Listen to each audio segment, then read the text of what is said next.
Hello guys, hope you're enjoying this video, and if you are, make sure you click on the subscribe button. At Insurance Systems Limited, we help potential investors like you invest in Africa, just in any part of Africa. So if you're interested, contact us right now. Let's talk business in Africa. Thanks for watching, and don't go anywhere. Keep watching and make sure you hit on that subscribe button right now. Ciao.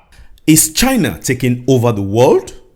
Welcome to Business in Africa YouTube channel, and thanks for watching. If you are new here, consider subscribing and also turn on notification so you don't miss any of our videos.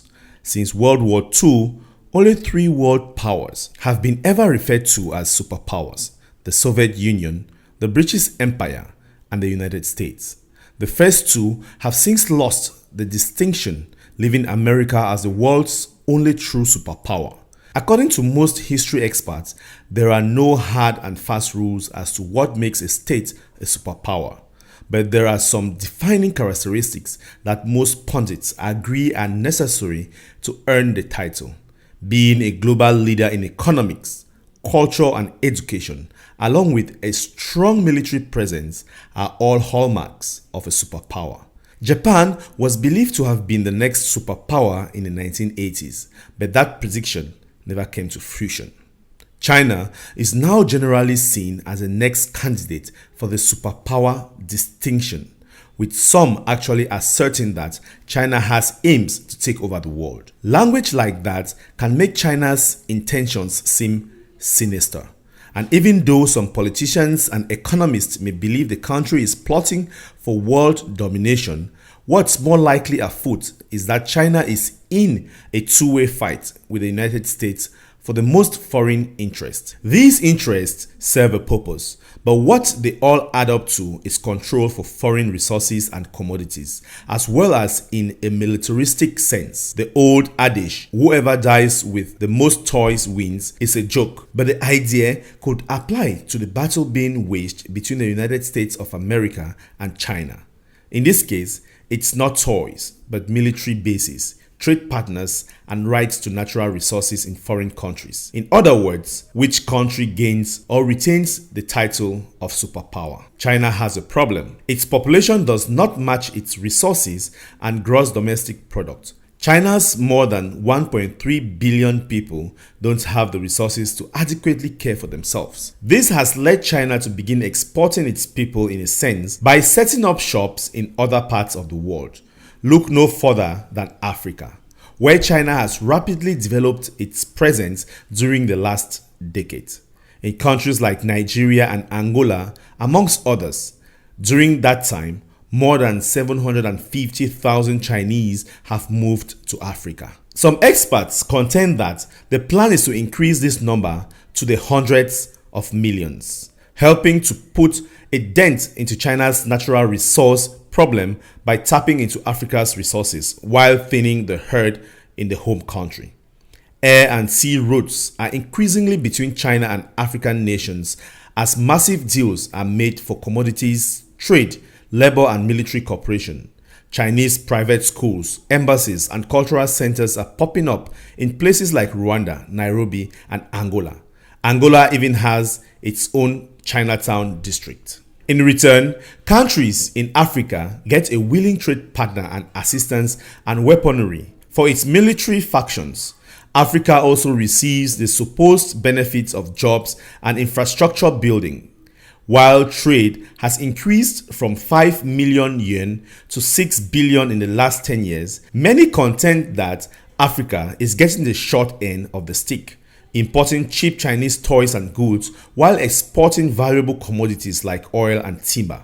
It's estimated that 70% of African timber ends up in Chinese ports, a figure that hints a massive deforestation. There are also assertions that Chinese mining operations in Africa are staffed with African laborers earning less than 1 yuan per day, which is about 14 cents. The weapons sent to Africa often supply arms that help to fuel the continent's many civil wars. And in some parts of Africa, Chinese-only communities have gates and blacks are not allowed to enter. Similarly, China has reached out to Latin America as well, bypassing the United States as Brazil's #1 trading partner and coming in second to the United States in Argentina, Costa Rica, Chile, Peru, and Venezuela. With this kind of reach and a population of well over 1 billion people, it's no wonder that a large percentage of the global financial news focuses on China. But is China poised to become a true superpower?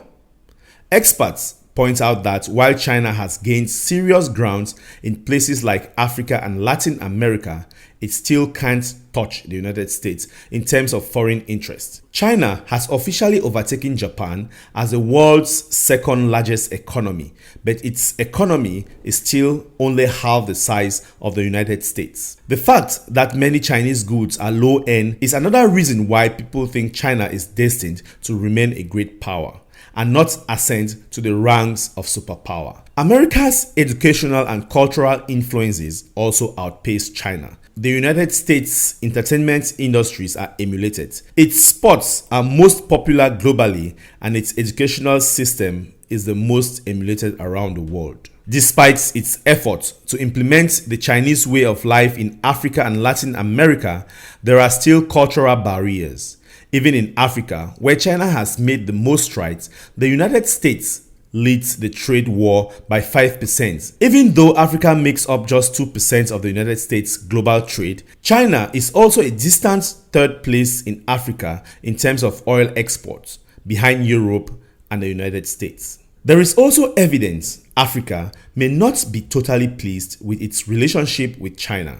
Chinese companies in Africa are rated as having some of the worst working conditions in the world, and the infrastructure building that hasn't been directly involved in the transport of goods has been called into question. Luanda's General Hospital, built by the Chinese in 2006, was evacuated just 4 years later amid fear of structural instability and collapse. Chinese military has supplied its share of arms to Africa and Latin America, but its actual military presence is still limited or close to non-existent. All of these deficiencies may prevent China from becoming a superpower, but that doesn't mean the United States isn't taking the possibility seriously.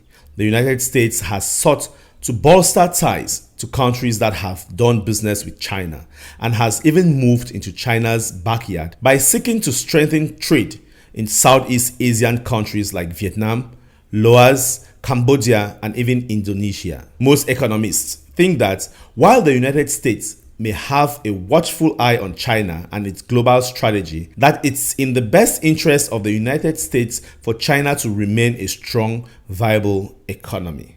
Aside from global economic impact that China has on the rest of the world, it currently leads the world with $840 billion worth of investments in American Treasury securities. There you go, guys. Hope this video was resourceful, and if it was, make sure you comment, like, and share, and also subscribe to our channel so you don't miss any of our videos. Thanks for watching, and see you in our next video.